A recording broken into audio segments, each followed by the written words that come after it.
दोपहर के 2 बजे थे। कड़ी धूप थी और मैं बाइक चलाए जा रहा था।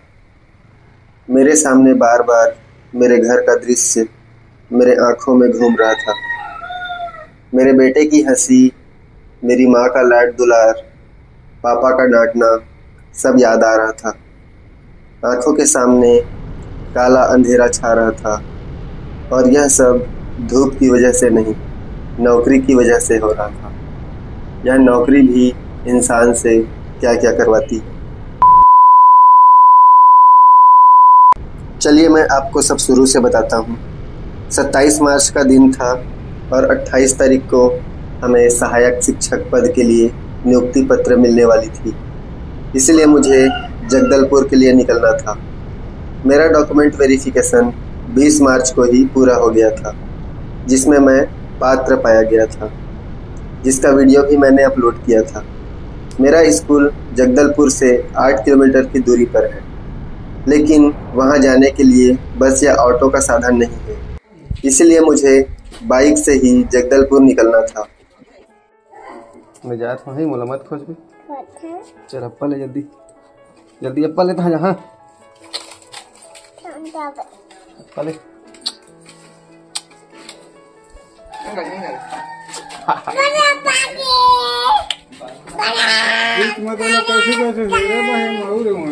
चल अब जाते हैं अम्मा कर जा मौसम जाबे। जैसे ही मैं घर से निकला, सब चीज़ मेरी आंखों के सामने से जल्दी जल्दी जा रहा था। ऐसा लग रहा था मुझसे ज़्यादा जल्दी रास्ते को है। तो अब आपको समझ में आया होगा कि मेरे सामने अंधेरा क्यों छा रहा था। आजकल की भागदौड़ भरी ज़िंदगी में हम अक्सर अपने सपनों और अपनों से दूर हो जाते हैं, लेकिन कभी कभी हमें अपनी जड़ों की ओर लौटने और आत्मा को फिर से खोजने की ज़रूरत होती है। और यही सोचकर मैंने अपनी बाइक उठाई और निकल पड़ा एक ऐसी यात्रा पर जहां सिर्फ मैं था, मेरी बाइक थी और अनजाने रास्तों का रोमांच था।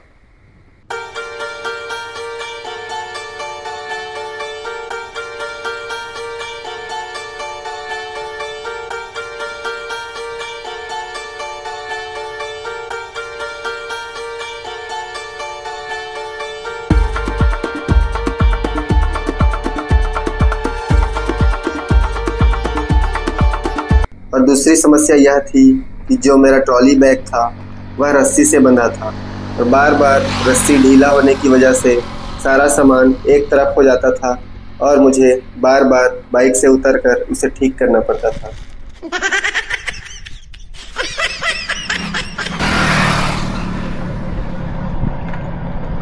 तो दोस्तों अभी मैं पहुंचा हूँ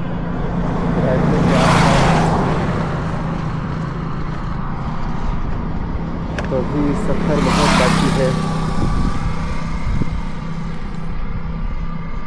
अभी हमको जाना है 207 किलोमीटर।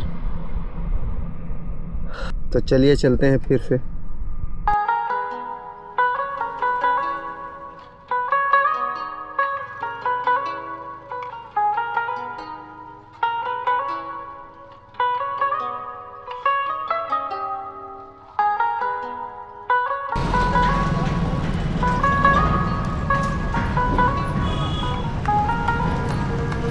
फिर मैं रास्ते में एक दुकान देखकर एक रबर खरीदा और अपने बैग को कसकर बांधा ताकि मैं अच्छे से बाइक चला पाऊँ और मुझे रास्ते में लेट ना हो।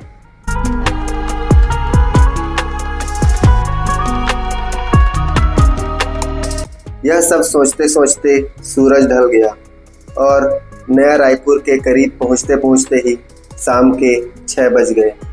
फिर मैं सोचा कि कांकेर या धमतरी में ही रात गुजार लूँगा और तभी एक मित्र का फ़ोन आया और हम दोनों ने डिसाइड किया कि हम दोनों धमतरी में रुकेंगे।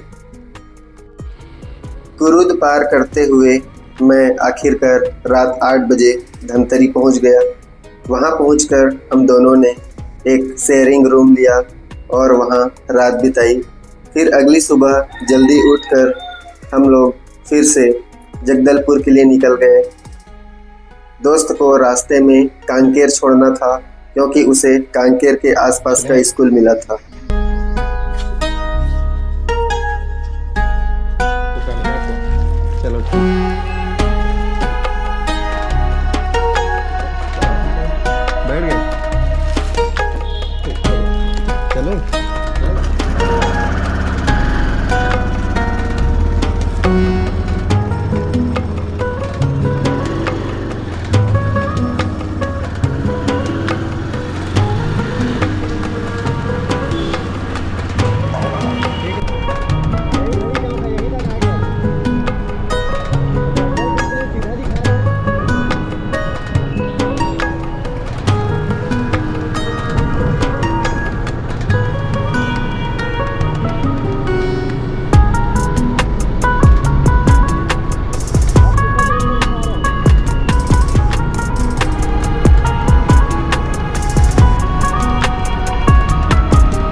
आखिरकार कांकेर पहुंचकर मैंने अपने मित्र को छोड़ा और फिर वहां से जगदलपुर के लिए निकल पड़ा।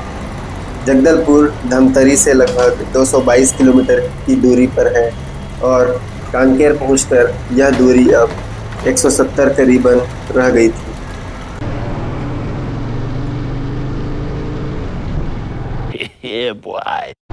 अब जंगल और पहाड़ वाले रास्ते आने लगे थे जिनसे मुझे बेहद प्यार है। जंगलों और पहाड़ों को देखकर लगता है कि इनसे मेरा कोई पुराना नाता है। रास्ते में मिली केशकाल घाटी, मानो प्रकृति ने अपने सारे रंग यहीं बिखेर दिए हैं। हरे हरे जंगल, घुमावदार रास्ते और दूर तक फैले पहाड़। ऐसे लग रहा था जैसे किसी सपने में आ गया हूँ। परंतु केशकाल घाटी जितनी खूबसूरत और मनोरम है उतनी ही खतरनाक भी। जब आप यहाँ से गुजरें, ओवरटेक करने की कोशिश बिल्कुल ना करें। सावधानी से अपनी बाइक या कार चलाएं, प्रकृति की खूबसूरती का लुत्फ़ उठाएं और बंदरों को खाना बिल्कुल न खिलाएं। ऐसा मैं नहीं कर रहा, छत्तीसगढ़ सरकार कह रही है और यह कई जगह लिखी भी है।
यह सब के साथ यहाँ हरियाली खूबसूरती तो है ही, साथ ही यहाँ की हवा में ठंडकता भी है, क्योंकि यहाँ की जनसंख्या कम और पेड़ पौधों की संख्या ज़्यादा है, जबकि हमारे तरफ लोगों की संख्या ज़्यादा है और पेड़ पौधे कम।